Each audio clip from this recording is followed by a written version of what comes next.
Hmm? Right now, someone is planning a funeral, a casket, a headstone. It feels normal. It feels like something humans have always done. But it isn't. For most of human history, when someone died, their body was just left there.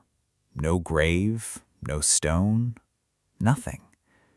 So when did that change? And the answer is way stranger than you think.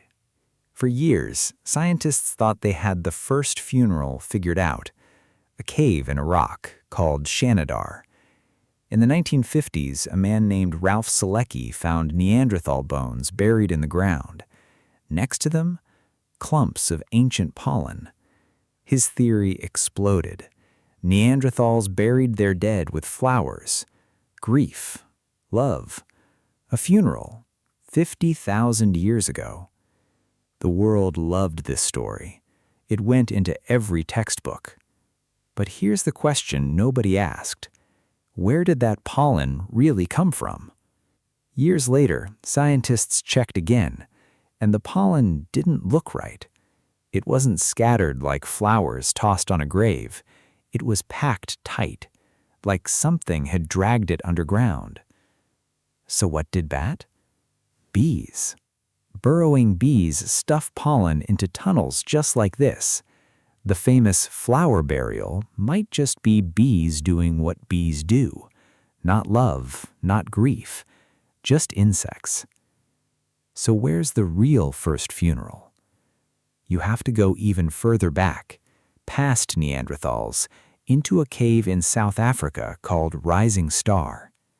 This cave is so tight that scientists had to find people small enough to even fit inside. Inside, they found bones from a tiny species called Homo naledi, 4.5 feet tall, a brain 1/3 the size of yours. Way too primitive, scientists thought, to ever bury anyone. But the bones weren't scattered. They were placed on purpose. And they're over 240,000 years old.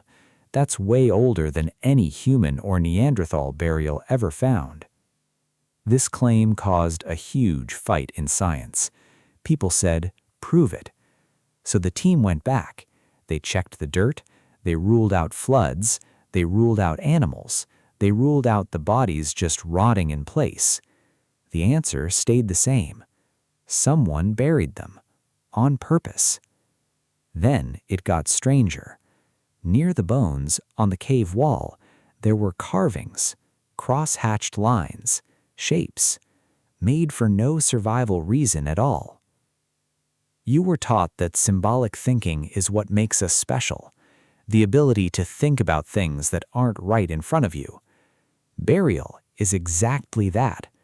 Burying a body doesn't feed you, it doesn't protect you. You only do it if that body still means something to you. If a creature with a brain 1/3 the size of yours did that, maybe that line we draw around what makes us human is in the wrong place. So why should you care? Because that same instinct is still in you. A grave for a childhood pet, a photo you keep of someone gone. None of it helps you survive. You do it anyway. Cultures bury their dead in wildly different ways. Some bury in the ground, some cremate, some, in Tibet, leave the body on a mountain for vultures, as a final act of generosity, not abandonment. The method changes, the instinct never does. Something in us refuses to let an ending just be an ending. If this really does go back to Homo naledi, then mourning your dead isn't a modern habit. It might be one of the oldest things our ancestors ever did, older than fire. So next time you stand at a grave, you're not doing something new. You're doing something a tiny, small-brained creature already figured out in a cave 240,000 years before you were born.